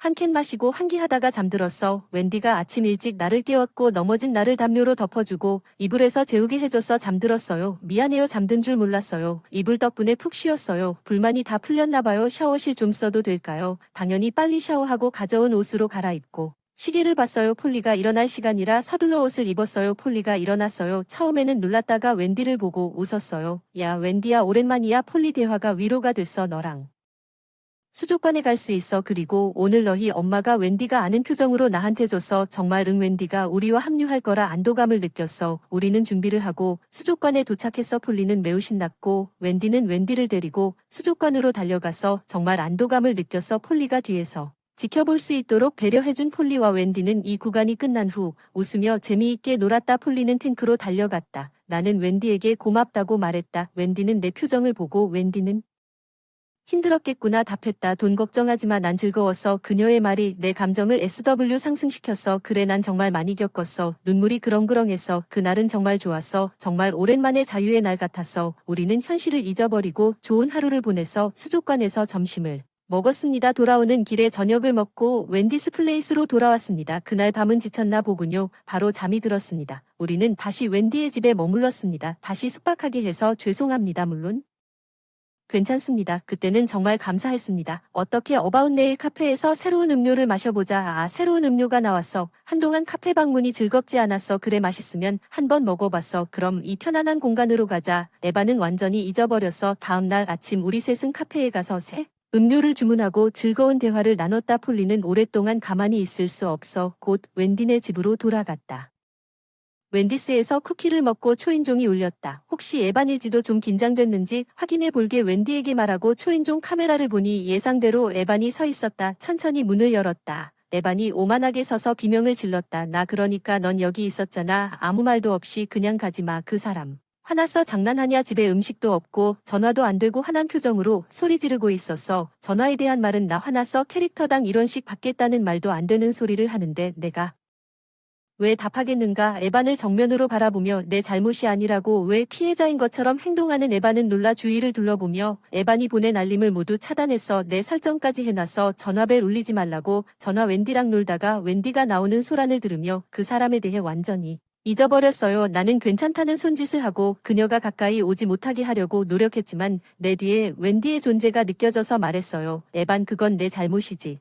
내 실수에 대해 폴리를 비난하고 내가 지적하자 너는 나를 무시하기 시작했고 에바는 놀란 표정으로 나를 바라보더니 결국 가장 먼저 한 말은 캐릭터당 비용 청구에 관한 것이었습니다. 내 비난에 에반이 폴리가 몇 살이라고 생각하니? 마음에 안 드는 게 있으면 무시하고 여기 있는 아이는 누구냐고 물어봐. 이 사진은 어때? 사진 내가 휴대폰을 꺼내 에반에게 파티 사진을 보여줬는데 이게 뭐야? 에반이 창백해 보였는데 그 사람이 보냈는데 나중에 알았지? 사진을 보낸 사람은 에반이 아니고 그 친구 중 한 명이 에반에게 안타까운 사진이었는데 의심할 바 없이 이게 다 무슨 일인지 미안해요 대답을 요구해서 미안해요 결심하고 그렇게 했고 에반에게 이혼하겠다고 말했어요. 더 이상 상대할 수 없어. 아니 그건 과민 반응이야. 에반은 충격을 받았고 패닉 상태였어. 이건 불륜이야. 그런 사람과 함께 있을 수 없어. 불신앙이 아니라고 과장하는 건 에반이 쇼크 상태에 있었는데 이걸 봐. 또 사진을 보여줘서 내 폰엔 에반이 파티 사진을 보고 무심코 집에 돌아와서 거실에서 자고 있는 사진이 있었는데 에반이 몸을 젖게 해서 충격적인 순간을 사진에 담았어. 웬디에게 사진을 보여줘서 웬디 어리둥절한 표정이야. 그만해. 에번도 당황하고 있었을지도 모르지만 저번에 당신이 팔리에게 냄새를 맡았다고 소리쳤을 때 에번은 당황한 것처럼 보였습니다. 웬디 오호. 에번은 말을 더듬다가 말을 못 찾더니 폴리가 왔어요. 아빠, 야 폴리가 천진난만하게 다가가자. 폴리 먼저 세수하자. 웬디가 데려가. 에반 시작이라느라 피곤해서 미안해. 파티 사진은 난 아무것도 몰랐어. 그 사람은 분명히 거짓말을 했어. 넌 아닌데 그건 달라. 정말 무시해서 미안하고. 에반이 애원하는 돈 얘기가 내 앞에서 울기 시작했어. 다시 한번 말하지만 난 못해. 이제 제발 이혼하자. 작별 인사 문을 쾅 닫았어. 에반이 밖에서 소리치던 것을 무시하고 모든 게 조용해졌어. 방에서 내가 원하는 걸 말하고 나서 너무 안도가 좋았어. 괜찮겠니? 웬디가 물었지. 응, 그럼 괜찮을 것 같아. 안심이 됐어. 나중에 변호사를 통해 이혼이 마무리되었습니다. 에번이 내 아내가 내 엄지손가락 아래에 있다고 자랑했다고 들었습니다. 그녀는 나를 너무나 사랑합니다. 그녀는 그의 친구들이 그를 말리려고 했던 파티에서 이 사진을 신경 쓰지 않을 것입니다. 그러나 그는 우리의 소문에 너무 취해 있었습니다. 회사에 이혼이 퍼졌고 모두가 동의하는 것 같았어요. 불쌍한 사람이라기 불편할 텐데 그런 이유로 누군가를 무시하는 건 당연지사. 그 사람은 항상 나를 외롭게 만들었고 아무도 그런 행동을 이해하지 못할 것입니다. 혼자 관리하는 것이 걱정되었습니다. 이혼 후 폴리와 함께 있었는데 이제 부모님이 오셔서 거의 매일 방문할 수 있도록 도와주셔서 정말 다행입니다. 부모님이 우리가 즐거우신다고 하셔서 괜찮습니다. 폴리는 그와 함께 있는 것이 행복합니다. 항상 웃으며 그를 떠나는 것은 올바른 선택이었습니다. 그럴 수 없었습니다. 그와 함께 휴식을 취하세요. 솔직히 제가 집에 없는 것 같았습니다. 제가 한계에 도달하기 전에 그의 무시가 일어났습니다. 이혼하기로 결정한 것이 올바른 결정이었습니다. 이제 인생은 감당할 수 있습니다. 저는 그 결심으로 폴리의 미소를 위해 최선을 다하겠다고 결심했습니다. 웃으면서 일하라고 이 끔찍한 음식은 뭐죠? 임산부에게 스트레스를 주지 마세요. 아들의 아내가 나에게 소리를 지르는데 평소 온화하고 친절했던 남편이 갑자기 일어나 식사를 가져가더니 다시는 여기로 오지 마세요. 실례합니다. 아내가 그 자리에서 얼어붙다니 너무 안타깝다. 릴리 올리비아 무슨 소리야. 내가 아들의 아내를 위해서 내려다봤다니 가족을 소중히 여기지 못하는 사람은 내 아들의 아내가 되기에 적합하지 않다. 내 아들의 아내는 항상 자신감이 넘쳤다. 그녀의 얼굴에 나타난 유난히 고민하는 표정 이것이 끝입니다. 제 이름은 올리비아입니다. 저는 올해 70세입니다. 올해는 남편과의 결혼 40주년이 되는 날입니다. 니콜라스 우리가 대학에서 동급생으로 만났다고 생각하는 것보다 시간이 빨리 갑니다. 그는 항상 그랬습니다. 차분하고 온화하고 처음부터 그에게 매력을 느꼈지만 우리 시대에는 중매 결혼이 표준이었고 사랑하는 사람과 함께 할 수 있는 사람은 소수뿐이어서 그에 대한 내 감정을 비밀로 유지했습니다. 대학생활 후반쯤에 내가 그 사람을 좋아한다는 소문이 퍼졌어. 나는 동급생에게 털어놨기 때문이라는 걸 금방 깨달았어. 남편이 전화한 지 얼마 지나지 않아 그 사람이 알면 어떡하지? 나랑 데이트 좀 할래? 꿈을 꾸고 있다고 생각한 순간 누구에게나 친절하고 마음씨 착한 니콜라스가 나를 알아차릴 거라고는 상상도 못했는데 게다가 사랑스러운 아가씨를 만나도록 주선을 받을 줄 알았는데 그게 다 오해여서 중매 결혼은 안 할 거야. 같이 있고 싶다. 올리비아 커플이던 우리 관계의 시작을 알리는 말 한마디로 친구였을 때처럼 잘 대해줬고 생일날 여행까지 선물해줄 정도로 배려가 컸다. 행복 처음으로 마음을 나눠준 동급생에게 감사함 사랑에 보답하는 사람과 함께 있다는 것이 얼마나 멋진 일인지 깨달았다. 우리 둘 다 30살이 되었을 때 결혼했다. 우리 결혼식은 대학 친구들이 모두 참석하고 모두의 축복을 받았다. 세상에서 가장 행복한 사람처럼 우리의 결혼 생활은 순조롭게 이어졌고 우리 아들 윌리엄이 태어났습니다. 그는 외동딸이었습니다. 제 남편은 제가 그를 사랑으로 키웠고 그 사람은 저희 외동딸이었고 그렇게 자라길 바랐습니다. 그의 아버지는 결국 내가 바라던 대로 자라서 그가 어른이 되어서도 모든 사람에게 친절하고 배려심 깊은 사람이 되었고 직업 전문가가 되었을 때도 집에서 계속 살았습니다. 그 당시 그의 동료들은 대부분 독립적으로 살고 있었기 때문에 그의 미래가 걱정되었습니다. 나는 그가 결혼하고 행복한 가족을 갖기를 바랐지만 그가 우리와 함께 머무르는 것을 선호한다면 물론 그도 같은 감정을 느낄지 궁금했습니다. 그것도 괜찮았습니다. 우리는 그의 결정을 존중해야 한다는 것을 알았습니다. 남편은 너무나 친절하게 지켜보고 기다리기로 결정했습니다.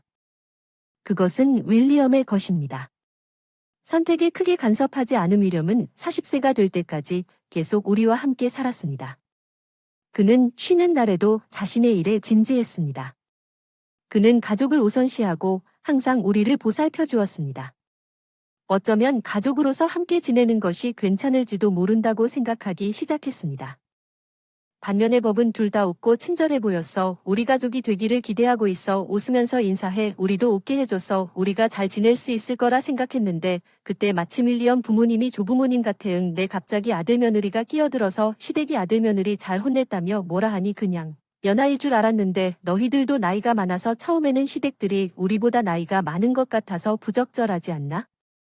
키워주신 부모님과 대화하는 방법 분노를 참느라 애썼습니다. 아들과 아내가 처음으로 아파트에 살기로 했습니다. 아들과 떨어져서 외로움을 느꼈지만 이제 아들은 행복합니다. 40이 드디어 찾아냈어요. 조용히 지켜보기로 했다고 생각했는데 남편이 아들의 아내를 좋아하는 것 같았어요. 첫 만남에서 자기 생각을 솔직하게 말하는 사람이 있으면 좋겠다고 했더니 처음 만났을 때 소심했던 게 생각나서 좀 안타깝다고 하더군요. 아들 아내처럼 자기 주장이 강한 사람을 더 좋아하는 건 아닐까 싶기도 했지만 그 사람들은 살았으니까요. 따로 교류할 필요가 없을 줄 알았는데 평화롭게 살 수 있었으면 좋겠다. 우리 70대 부부는 남은 인생 걱정할 시간이 없다. 아들은 결혼하고 집을 나갔지만 처음에는 의외로 자주 집에 돌아왔다. 일주일에 한 번, 점차 두세 번으로 늘었습니다. 처음에는 아들만 돌아와서 기뻤습니다. 음식도 가져오고 집 청소도 도와주었고 집일이 바쁜데도 우리를 챙겨주셔서 마음이 따뜻했습니다. 너무 좋은 아들이 있었는데 어느 날 그 아내가 그와 함께 오기 시작했고 이제 그녀는 가족이 되었기 때문에 릴리가 당신과 잘 지내길 바랍니다. 엄마 아빠 제 아들이 우리와 그의 아내를 고려하고 있는 것 같았어요. 처음에는 그녀를 좋아했던 남편이 기뻐했지만 저는 그녀의 경멸적인 태도에 대한 첫인상을 바꿀 수 없었습니다. 남편은 신경 쓰지 않는 것 같았지만 항상 저를 괴롭혔습니다. 제 아들이 우리를 연결시키려고 했고 저는 그것에 대해 영원히 생각하고 싶지 않았고 아마도 그녀는 결국 좋은 사람일지도 몰라요. 집에 오는 날 기다렸는데 아들이 돌아왔는데 그 아내가 다음에 한 말이 충격이었어요. 에휴 더러워요. 입구 얘기를 했다는 거예요. 철저히 청소했다고 확신했는데 뭔가 더러워진 게 뭐죠? 아들의 아내를 확인하러 갔더니 틀렸어요. 윌리엄스 집은 항상 더럽다고 하더군요. 그렇지 않나요? 너희들이 너무 늙었기 때문에 분명히 나에게 잽을 줬던 것 같다. 결혼한 지 40년이 넘었고 세월이 지나면서 더 늙고 더러워진 것은 사실이지만 내가 결혼했을 때 시어머니를 친부모처럼 모셨다고 며느리가 말하는 게 맞는 걸까요? 그녀가 없었다면 내 남편은 태어나지도 않았을 것이고 우리도 만나지 못했을 것이고 그녀는 내 남편처럼 매우 친절했습니다. 나는 그녀의 양육이 내 남편을 형성했다는 것을 금방 깨달았고 그래서 나는 그녀를 존경했지만 내 아들의 아내는 어떻습니까? 시어머니답게 예의를 갖추지 않고 친구처럼 말해요. 요즘 아내는 친구처럼 지내야 한다는 말을 자주 듣는데 뭔가 달라요. 근본적으로 매너가 부족해요. 얘기하는 게 무례해요. 방금 만난 사람보다 나이가 들었고 그녀는 우리에게 너무 독단적입니다. 당신의 집은 유령의 집과 같습니다. 오래된 집입니다. 내 아들은 아내에게 미소를 지으며 대답했습니다. 그는 내 아들이 성장한 중요한 측면에서 자신이 조롱당하고 있다는 것을 모르는 것 같았습니다. 망각할 정도로 이로 인해 그 사람이 완전히 그의 아내의 통제하에 있게 될 수도 있습니다.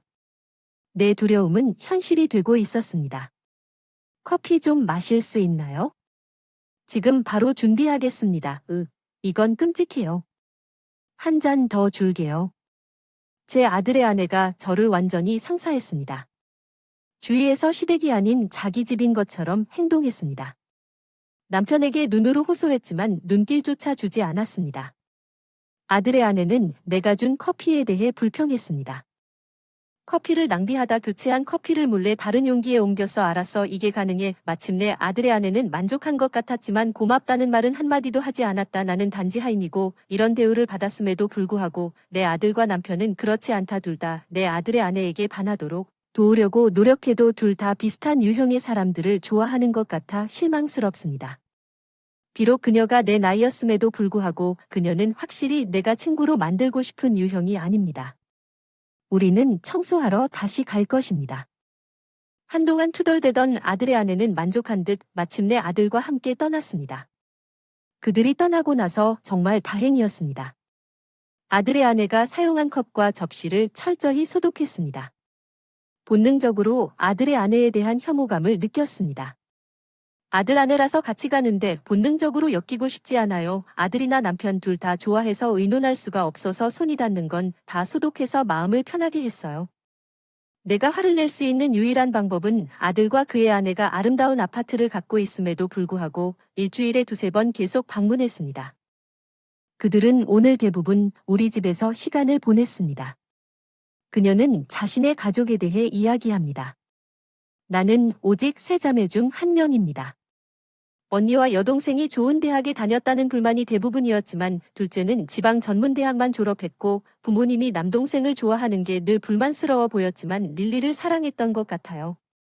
내 아들도 그녀를 안심시키려고 노력했습니다. 나는 그녀의 부모님이 그녀를 돌보지 않았다면 우리의 첫 만남에서 그렇게 따뜻하게 웃지 않았을 것이라고 동의했습니다. 내가 이것을 그녀에게 이야기했을 때 그녀는 갑자기 화를 냈습니다. 의견 좀 조용히 하라고 생각했지만 그게 그 사람을 불편하게 만들 뿐이었어요. 정말 하인에 불과한 것 같고 당신이라고 불리는 게 특히 충격적이었어요. 제 아들과 결혼한 이후로 그녀가 저를 올리비아라고 부르지 않았다는 걸 깨달았어요. 그냥 당신이라고 생각해서요. 답답함을 토로한 그녀에게 허전함을 느낀 그녀는 슬프다는 듯 말했다. 그리고 나는 그녀가 앉은 의자를 꼼꼼하게 청소하고 의자를 닦으면서 눈물이 흘렀다. 내가 왜 이걸 참아야 하는가? 내 아들의 아내는 싫어하는가? 나만 그런 게 아니라 남편과 아들에게도 똑같이 행동하고 심지어 부모님에게도 마음을 열 수 있는 사람이 있나요? 나는 그녀에게 미안한 마음이 들기 시작했지만 그녀가 한 일을 기억하면서 나는 어쩔 수 없이 화를 냈습니다. 솔직히 우리 가족을 하인처럼 대하고 당신에게 전화하는 아내와 어울리고 싶지 않았지만 방문 빈도가 늘어나고 결국 아들의 아내가 아무리 나쁘게 행동해도 주말마다 우리 집에서 보냈습니다. 아들과 남편은 그냥 웃었습니다. 내 남편처럼 내 아들은 점점 망각하게 되었습니다. 그들의 친절은 훌륭하지만 처음으로 잘못된 사람들에게 이용당할 수 있습니다. 나는 내 아들과 내 남편에게 화가 났어요. 어느 날 우리는 내 아들의 아내가 임신했다는 소식을 받았습니다. 행복한 소식이었어야 했어. 옷을 사러 가야겠다는 복잡한 기분이 들었어. 그래, 좋은 선물이 될까? 남편은 우리가 쇼핑하러 갈 때마다 첫 손자가 왔다는 소식에 너무 기뻐서 뭔가를 사려고 유아용품 코너에 들렀다. 아들 처자식이라 생각하니 진심으로 행복할 수가 없었다. 아이가 커서 못되고 횡포한 아이가 되지 않을까 늘 걱정했다. 그런 생각을 할 수 없어서 남편의 선물 고르기에 조용히 동행하며 계속했다. 내 아들과 그의 아내가 방문했을 때 최대한 환대하기 위해 나는 그들이 조금 더 조용했으면 좋겠다. 파티 홀이 아니다. 나는 여전히 지배적인 아들의 아내에 대해 점점 더 짜증이 나고 손주에 대해 진심으로 행복할 수 없다는 것을 느꼈다.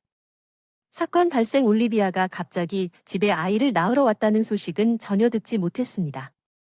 아들이 아내의 짐을 많이 들고 있었습니다. 임산부는 갑작스런 상황에서 영양가 있는 음식을 먹어야 합니다.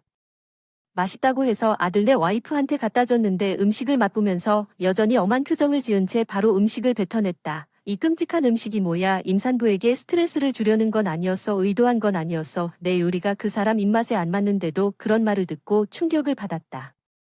출산이 임박한 것을 고려해 열심히 노력했는데 뜻밖의 사람이 나타났다. 평소 온순하고 다정했던 남편이 갑자기 일어나서 접시를 가져갔다. 무슨 일이 있었는지 남편의 갑작스런 행동에 놀랐습니다. 그는 아들의 아내를 차갑게 바라보며 절대 여기로 돌아오지 말라고 말했습니다. 아들의 아내는 깜짝 놀랐습니다. 아마도 남편이 항상 그녀에게 매우 친절했다는 그런 말을 듣게 되리라고는 전혀 예상하지 못했을 것입니다. 그 사람이 자기 편이라고 완전히 믿었으니 내가 다시는 돌아오지 않는다는 뜻이야. 그녀는 소심하게 남편에게 물었지. 그렇지, 나는 내 아내를 무시하는 사람을 용납하지 않을 거야. 내 아들의 아내가 반항적이었지. 너는 내 편이야. 그렇지, 그녀는 내 편이야. 남편도 그렇고 나도 그 태도가 너무 역겨워서 소리 지르고 초인종이 울렸는데 이때 알고 보니 아들 처가 부모님이셨는데 갑자기 시댁에 찾아와서 미안하다. 그런데 갑자기 와서 의아해 하셔서 여기 계셨는데 왜 여기 계십니까? 아들의 아내가 여전히 반항적이었습니다. 제가 모든 것을 시댁 식구들에게 설명했는데 놀랍게도 임신 사실도 모르고 계셨다니 죄송합니다. 결혼 이후로 에드에게 연락한 적도 없고 결혼한 후에도 한 번도 연락한 적 없어 부모님이 많이 속상하셨나 봐요.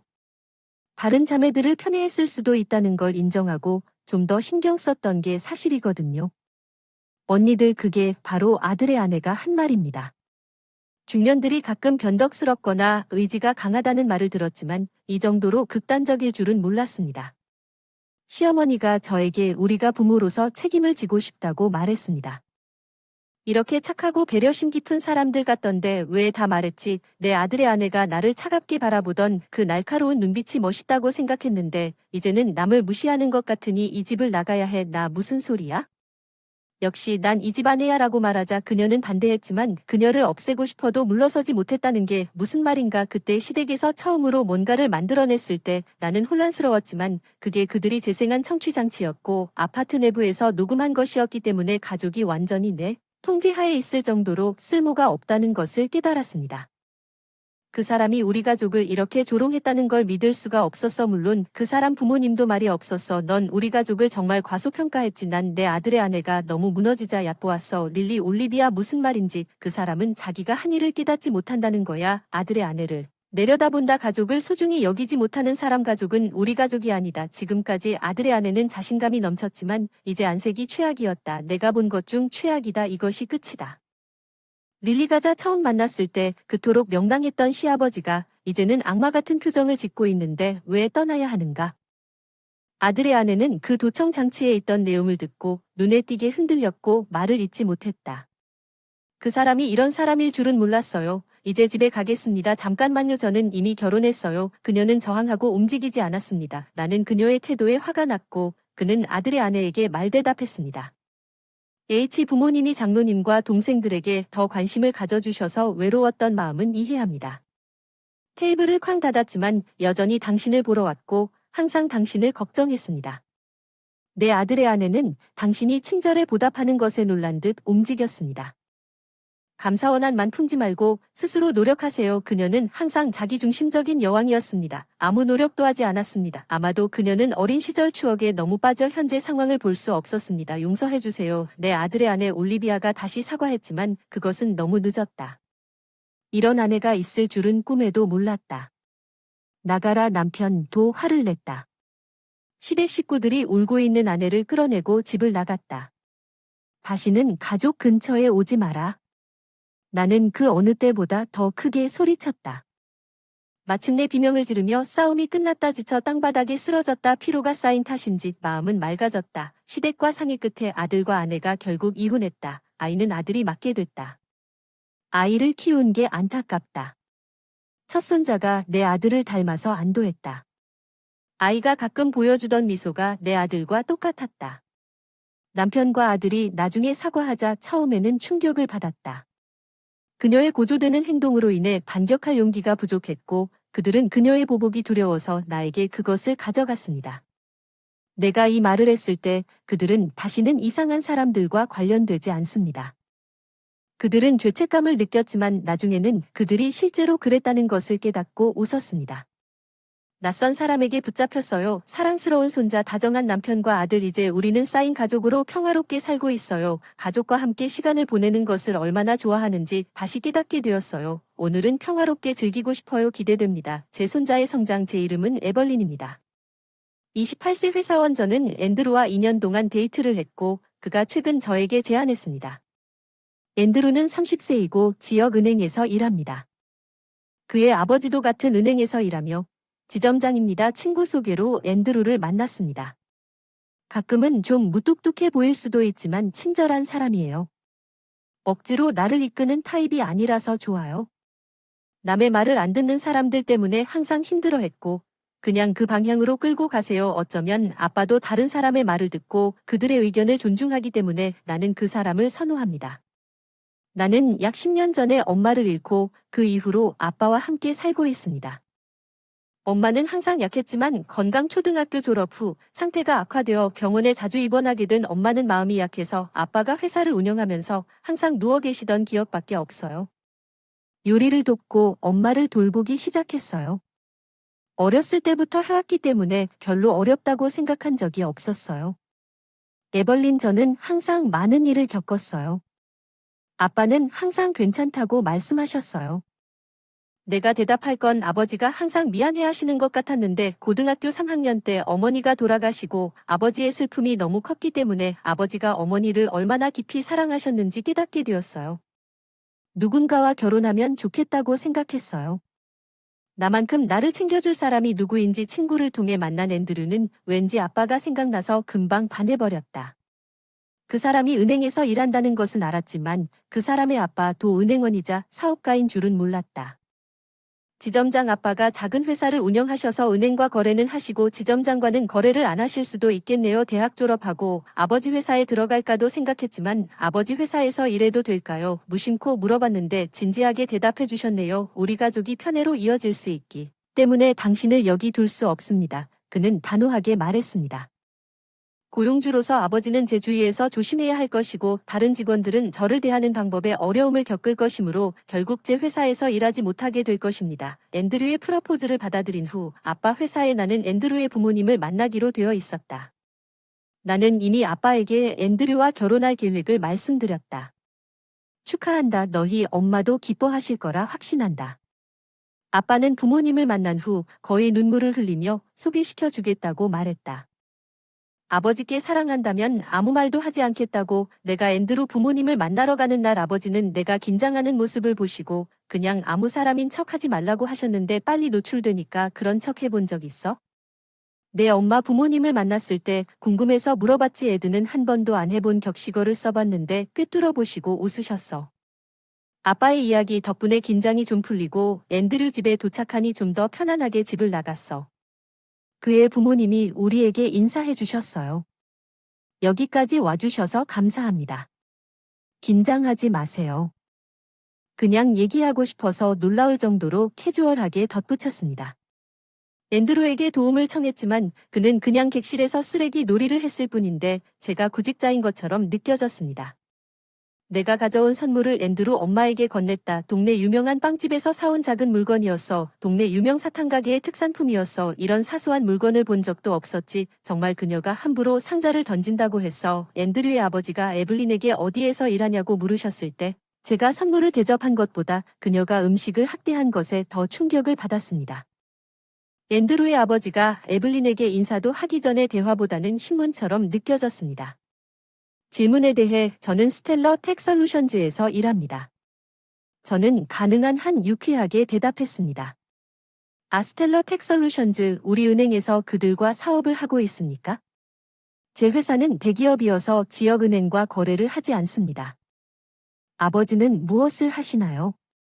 그 사람이 작은 사업을 하고 있나요? 우리 아빠의 사업은 그렇게 작지는 않지만 내가 무시했기 때문에 그는 자영업자 같아요. 앤드류 아빠는 스스로 결론을 내렸습니다. 나는 그를 바로잡고 싶었지만 무례한 사람으로 보이고 싶지 않았습니다. 그가 나를 대기업에서 일한다고 비난할 수 없다고 생각했지만 내 의견은 자유롭게 논평했다. 그 작은 사업은 내 엄마 주부 앤드류의 엄마가 커피를 따르며 물었다. 그녀는 약 10년 전에 돌아가셨다. 나는 그 이후로 아빠와 함께 살고 있다. 앤드루의 부모님은 이것에 의구심을 품은 것 같아서 앤드루의 부모님의 끈질긴 질문에 직면한 것은 단지 두 사람뿐이었습니다. 네, 아버지와 나뿐이었습니다. 아버지 딸 가정임에도 불구하고 명확하게 대답했습니다. 나는 이미 일하고 있었고 나는 18살이었습니다.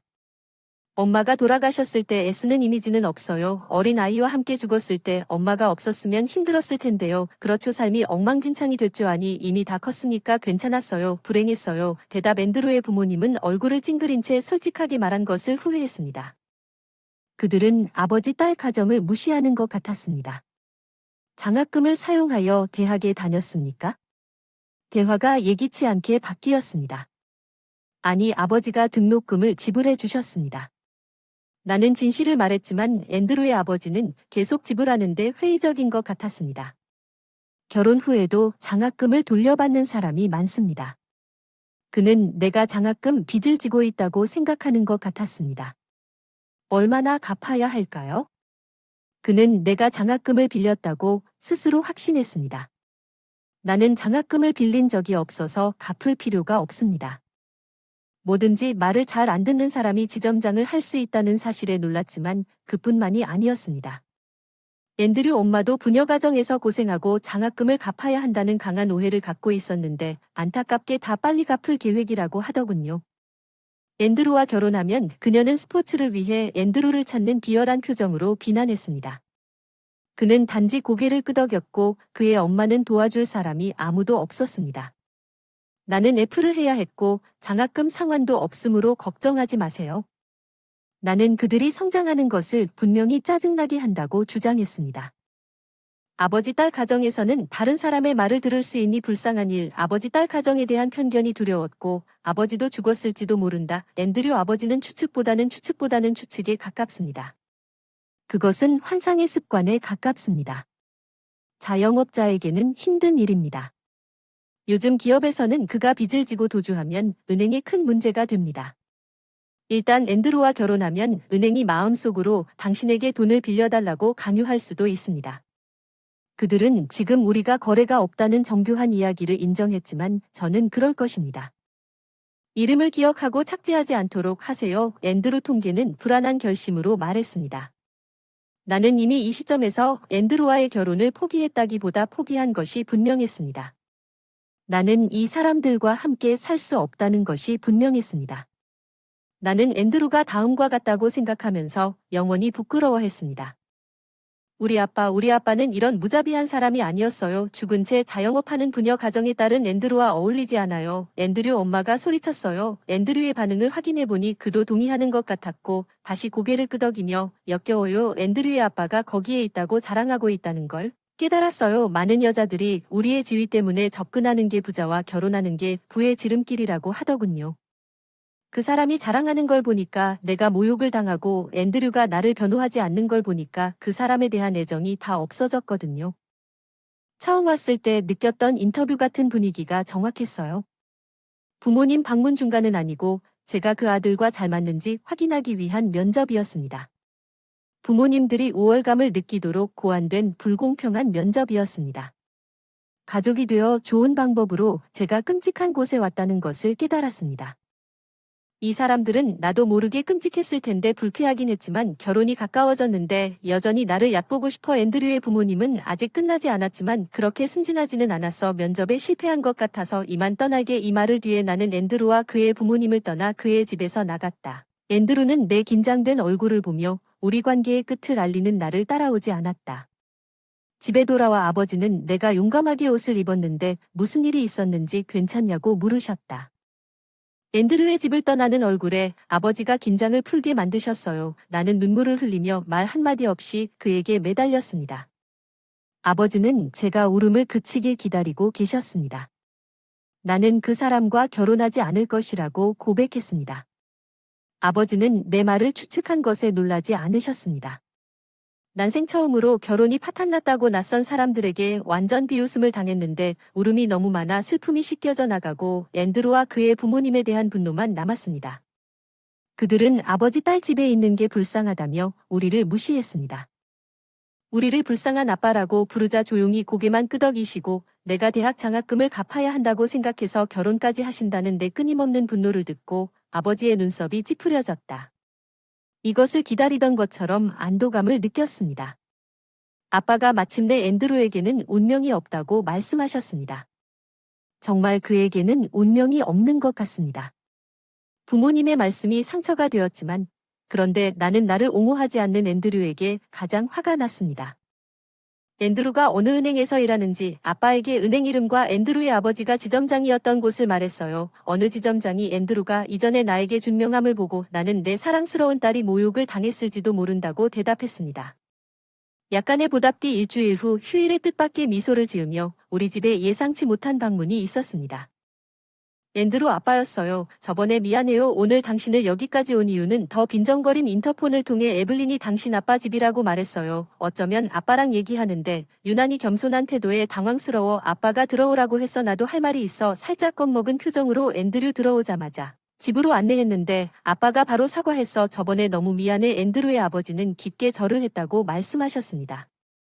앤드루는 우리 은행 계좌를 감사하는 회사에서 그로 인해 바우가 더 낮아졌다는 사실을 잊을 수 없는 것과 같은 방식으로 사과했다고 말했습니다.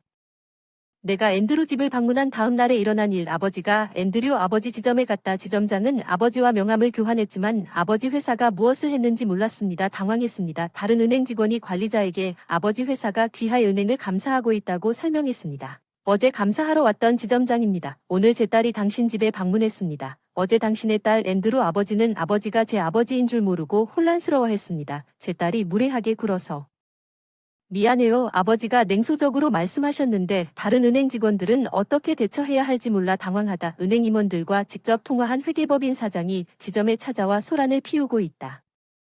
지점장은 무례하면 안 된다고 정중하게 인사하고도 당황한다.